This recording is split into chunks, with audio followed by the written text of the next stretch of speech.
Martin?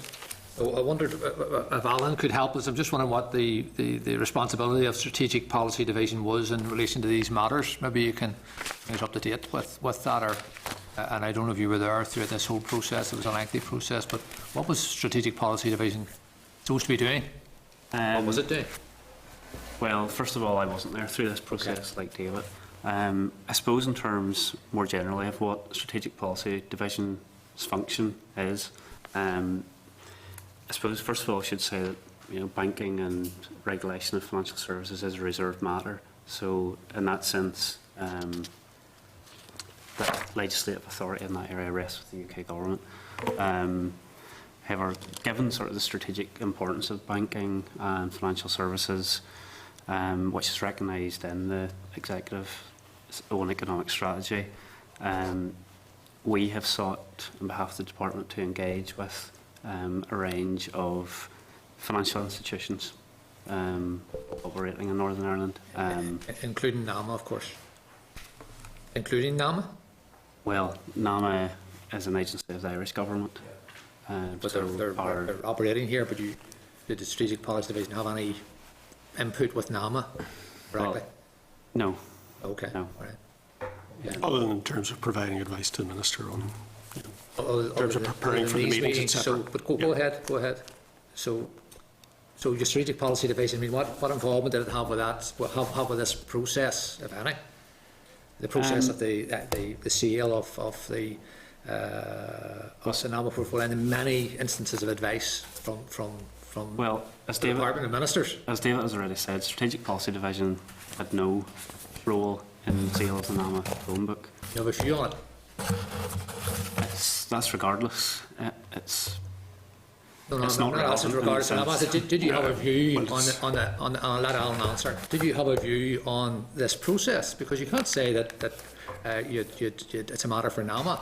I mean, Strategic Policy Division surely has a view on whether or not the word that Mr. Bradley used earlier, fire sale happened or didn't happen, or the way this portfolio was sold. So, well, of course, the department, the minister would have had a view in the sense of trying to ensure that the interests of Northern Ireland were protected. And would the Strategic Policy Division advise on that? Would that be what you would be doing? We would have advised Minister in relation to the various meetings the Minister would have had with NAMA or with the advisory committee. So what advice would you have given on the sale of the portfolio in one lot?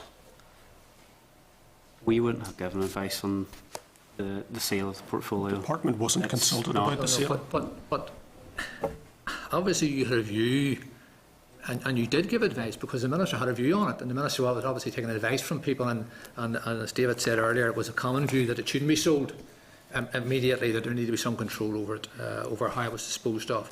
So what was the view of Strategic Policy Division on the disposal of the NAMA portfolio? Well, Strategic Policy Division and the department didn't have a view on this because it wasn't a matter for us. Surely you did have a view, because we've gone through many different instances of advice here that you're saying. But we weren't. We would have provided advice to the Minister if he had sought it, but he did not seek it because the department, the Minister, were not consulted on the sale of the assets. It was a matter for NAMA. No, you're moving forward a little bit, and maybe that's what's confusing you. I'm saying that you said at the start of your presentation here today, your evidence here today, that it was the opinion of the department that a fire sale was not a good idea, that NAMA shouldn't just say everything's for sale today. Back in 2009. So you had a view. Yep. Was that a view that emanated from Strategic Policy Division? That's my question for Alan. Is that where those views come from? Where do these views? Which part of DFP comes forward with these views? Well, again, I think I made the point earlier. It was a commonly held view that there shouldn't be a fire sale back in 2009-10. But obviously, as time passes and circumstances change, then that view changes as well. And so what I'm asking Alan is, when did the Strategic Policy Division view change on these matters? I mean, one point, and I'm not accepting it's a fire sale either, in the initial understanding of the term, but at what time did the Strategic Policy Division start to think, well, look, this may be a good thing, in fact, if these are all sold off to, a vulture fund will come in and take them all, let it happen? At what point did you have a different view on that? If you did have a different view, did you have any evolving views in any of these matters? Did you? Well, Go ahead, sorry. I personally can't speak for SPD. No, it's unfair to press Alan on this because however, Alan has only been in the department really since the turn of the year. Okay, so well, look, and I'm not trying to do that. But at some stage, somebody within the Department of Finance and personnel changed their mind or came to a view, and I'm not even saying it was the wrong view, but at some point within the Department of Finance and personnel, you said generally the view was back in 2009, don't let these guys release all this to the market immediately because it'll hit construction, it'll hit prices and so on, we don't need that.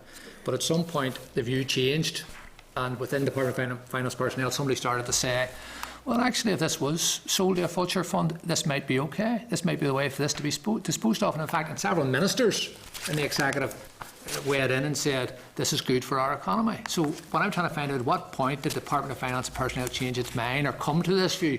Have they ever come to it? The department, there was no... It wasn't as if there was one day in which we all woke up and decided, actually, circumstances have changed fundamentally overnight. Circumstances change slowly over time. And again, you need to see this in a context where NAMA itself was starting to dispose of assets. Yeah. And again, you'll see records of discussions in and around individual projects in that regard. But what I would say, again, at the risk of repetition, is the ultimate decision to sell off all the Northern Ireland assets was a matter for NAMA and the NAMA board, and for them alone. Yes, but, and I'll finish with this, Chair. The reason we're here is that there is an allegation that the sale of the NAMA assets and the way they were sold was done improperly. That the view then of the department, which was it's a good idea, the view of the minister, it's very good for the economy, the view of NAMA, it's good, that all those people came of the same opinion at a time which was of massive benefit to Cerberus, which was at a loss to the taxpayer, certainly in the south of Ireland, and which it is alleged there was a dirty scheme. So what I'm trying to find out is when the minister clearly came of the opinion, ministers came of the opinion that this sale should go ahead and be a good thing and then welcomed it, what point did DFP change its mind and go on record as saying, I presume you went on record somewhere to say to the minister, this is now the best approach to this portfolio, it is a good idea, because I mean the minister stood up in Parliament and said, we welcome this is good for the economy. So at what point did DFP become of that opinion as well? And of course the reason for that question is that it's alleged that by coming of that opinion and by everyone coming to that opinion and doing this sale, a sale which only had one bidder as it ended up when PIMCO pulled out effectively, that did not serve the taxpayer in the south of Ireland. It did not serve us well either, because if this was a dirty scheme, it should not have gone ahead and should not have gone ahead on our watch. So when did the opinion of DFP to this matter appear? Well, all the various opinions you've offered about the sale, I'm not going to comment upon, but certainly the view of the department, as expressed by the minister at the time, was that the sale offered a positive opportunity for economic development in Northern Ireland. And, we will have to judge over time just how accurate that proves to be. But even though it did have a good effect on the economy, or does have a good effect, you would accept that if the sale was improper, that it shouldn't have gone ahead. So regardless of the effect that it will have, and we'll see that if this was an improper process, if there's interference in this process, if there were kickbacks and so on, improper kickbacks and so on, and a dirty scheme, you would accept that it shouldn't have gone ahead. Well, whether there was any impropriety will be a matter for others to determine. And, proper processes will have to be gone through to determine that. We, in the department, will do what we can to facilitate those various investigations. But I think just sort of one last point on this is that certainly I think as far as the disposal of assets by Cerberus is concerned, so far we haven't any great concerns about this. You're joking. But that's a matter for another day. You're joking. You can't, right. Surely you're not putting on the record. You have no concern over how Cerberus acquired this portfolio? No. I'm talking about the disposal of assets. I just want to put on record, Chair. I'm reading in the papers, and I've mentioned here before, representation from constituents who are very concerned how the assets. I'm talking about. Yeah, I acknowledge that, but I'm also acknowledging the fact that the release of assets has led to some positive economic developments in Northern Ireland. Thank you very much, and especially Alan, if he's running the post. Thank you. David, have you seen the